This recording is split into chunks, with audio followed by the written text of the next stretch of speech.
جماعت اسلامی اللہ کا تعارف کراتی ہے اور اللہ تعالیٰ کی وحدانیت کی طرف دعوت دیتی ہے اور اسی کی اطاعت اور اس کی فرما برداری کی طرف لوگوں کو بلاتی ہے، دعوت دیتی ہے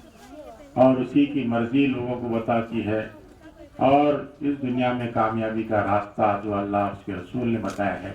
وہ راستے کی طرف رہنمائی کرتی ہے۔ جماعت اسلامی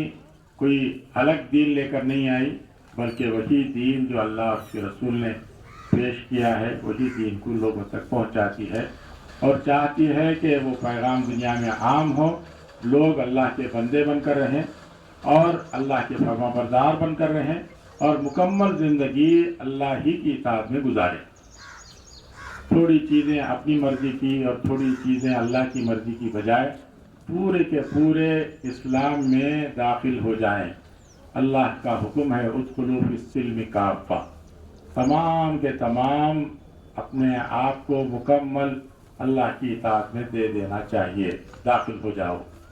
پورے کے پورے اسلام میں داخل ہو جاؤ۔ تم اللہ کے بندے ہو تو اللہ ہی کی اطاعت کرو، اللہ ہی کی فرما برداری کرو، یہاں مرضی صرف اللہ ہی کی چلنی چاہیے۔ ساری کائنات پر اللہ تبارک و تعالیٰ کا قبض قدرت ہے، ہر چیز اسے کے تابع و فرمان ہے۔ اللہ تبارک و تعالیٰ نے جو ارادے کی آزادی، عمل کی آزادی جو اللہ تبارک و تعالیٰ نے ہم کو دی ہے اس کو اللہ کی مرضی کے تابع بناؤ، اسی کی مرضی کے مطابق جب ساری کائنات چل رہی ہے تو اپنی مرضی کو بھی اسی کے تابع بناؤ اور لوگوں کو قرآن اور حدیث و سیرت کی طرف دعوت دیتی ہے، علم کی طرف دعوت دیتی ہے، کیونکہ علم ہی وہ روشنی ہے جس میں انسان تمیز کر سکتا ہے، فرق کر سکتا ہے کون سی بات صحیح ہے کون سی بات غلط ہے۔ یہ اسی وقت معلوم ہو سکتی ہے جب انسان علم حاصل کرے۔ اللہ تعالیٰ نے جو علم قرآن اور حدیث کے ذریعے ہم کو دیا ہے، سیرت کے ذریعے سے جو دیا ہے وہ ہم جانیں اور پہچانیں اور معلوم کریں، تبھی ہم روشنی میں رہیں گے، ورنہ علم کے بغیر ہم چاہے کتنے ہی کام کر لیں پتہ ہی نہیں چلے گا کہ کون سا کام صحیح ہے کون سا کام غلط ہے۔